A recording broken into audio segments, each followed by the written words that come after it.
Nakıs dillerimiz, aciz hallerimizle azameti ve rahmeti karşısında muhabbeti kalp teslim olmuş bir akıl ile Rabbimiz Allah Celle Celaluhu sonsuz hamd, övgü ve şükür ile tesbih ederiz.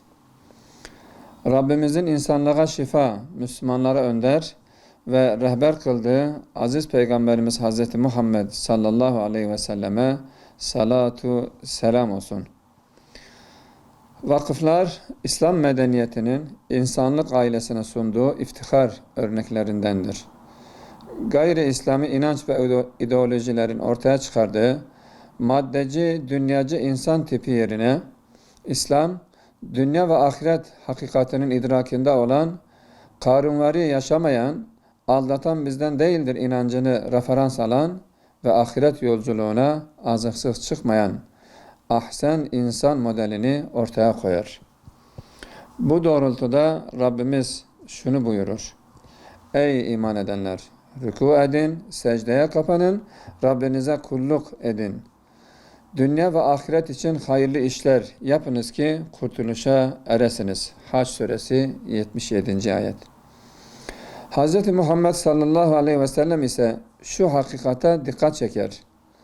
İnsan ölünce şu üç ameli dışında bütün amellerinin sevabı kesilir.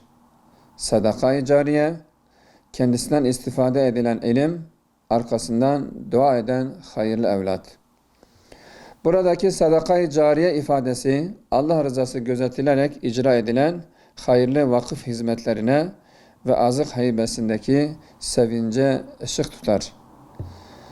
İslam, insanlar arasında yardımlaşma, dayanışma kültürünün vücut bulmasını ister.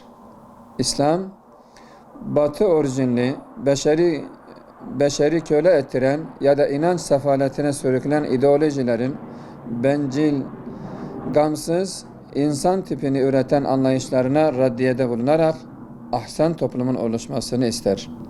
Bu ise hayırlı insan modeli üzerinden huzurlu toplum inşasıyla mümkündür. İnancı sağlam, samimi Müslüman ise hayırlı insandır. Ortaya koyduğu vakıf pratiği de birer hayırlı göstergelerdir. Bu bağlamda vakıflar İslam'ın infak anlayışının somutlaşmış örneklerindendir.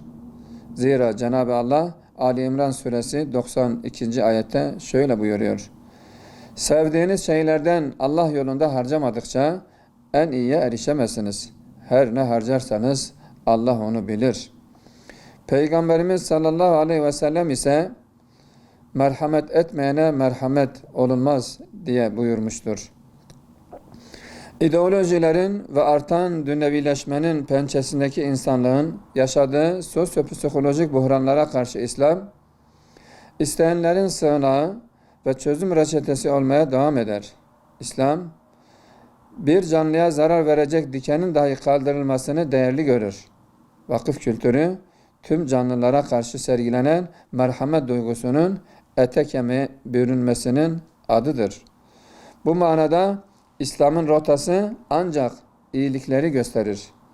Zira Cenab-ı Allah Maide suresi 2. ayette şöyle buyuruyor: İyilik ve Allah'ın yasaklarından sakınma üzerinde yardımlaşın.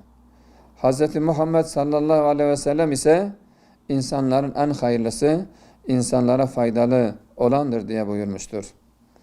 Sadece İslam'dan beslenen Müslümanlar imkanları dahilinde vakıf gibi kuruluşları diri tutarak sorunlara çözüm olabilmelidir. Zira vakıf kültürü Müslümanların iyilik hareketidir. 8-14 Mayıs günlerinde idrak edilecek Vakıflar Haftası'nı tebrik eder. Haftanın hayırlara vesile olmasını temenni ediyoruz. Peygamber Sevdaları Vakfı.